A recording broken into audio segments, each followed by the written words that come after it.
2020ക്കും Christian ബ്രദേഴ്സിനും China ടൗണിനും ശേഷം മലയാളത്തിൽ നിന്ന് റിലീസ് ചെയ്യുന്ന ഏറ്റവും വലിയ മൾട്ടി സ്റ്റാർ ചിത്രമാണ് പാട്രിയറ്റ്. ഏപ്രിൽ 23-ന് ആഗോള റിലീസായി സിനിമ തിയേറ്ററിലെത്തുന്നുണ്ട്. ചിത്രം സംവിധാനം ചെയ്യുന്നത് മഹേഷ് നാരായണനാണ്.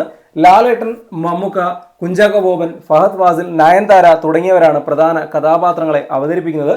ഇപ്പോഴത്തെ സിനിമയുമായി ബന്ധപ്പെട്ട ഒരു സർപ്രൈസ് ഫഹദ് ഫാസിൽ തന്നെ റിവീൽ ചെയ്തിരിക്കുന്നു. അദ്ദേഹമാണ് ആ സിനിമയിൽ വില്ലനായി എത്തുന്നത് എന്നുള്ള കാര്യമാണ് അദ്ദേഹം പറഞ്ഞിരിക്കുന്നത്. മഹേഷ് നാരായണൻ ഉൾപ്പെടെ സിനിമയുടെ പ്രൊഡക്ഷൻ ടീമും എല്ലാം രഹസ്യമാക്കി വെച്ചിരുന്ന കാര്യമാണ് ചിത്രത്തിലെ വില്ലൻ ആരാണ് എന്നുള്ളത്. ലാലേട്ടനും മമ്മൂക്കയും നായകന്മാരായി എത്തുന്ന ഈ ചിത്രത്തിൽ അവരുടെ വില്ലനായി ഫഹദ് എത്തുന്നു എന്നുള്ളത് വളരെയധികം പ്രതീക്ഷ തരുന്ന കാര്യമാണ്.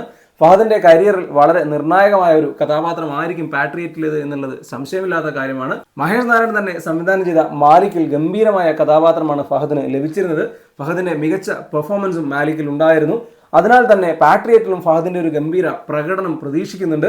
വില്ലനായി ഫഹദ് എത്തുമ്പോൾ അത് പ്രേക്ഷകർക്കും ഒരു പുതുമയാണ്. മലയാളികളെ സംബന്ധിച്ച് ലാലേട്ടനും മമ്മൂക്കയും ഒരുമിക്കുന്ന ഒരു സിനിമ എന്നുള്ളത് തന്നെ വലിയ രീതിയിലുള്ള ഹൈപ്പാണ്. പാട്രിയറ്റ് ആഗോള തലത്തിൽ വലിയ രീതിയിലുള്ള ബോക്സ് ഓഫീസ് റെക്കോർഡുകൾ നേടാൻ കഴിയുന്ന മലയാള ചിത്രമായാണ് റിലീസിനെത്തുന്നത്.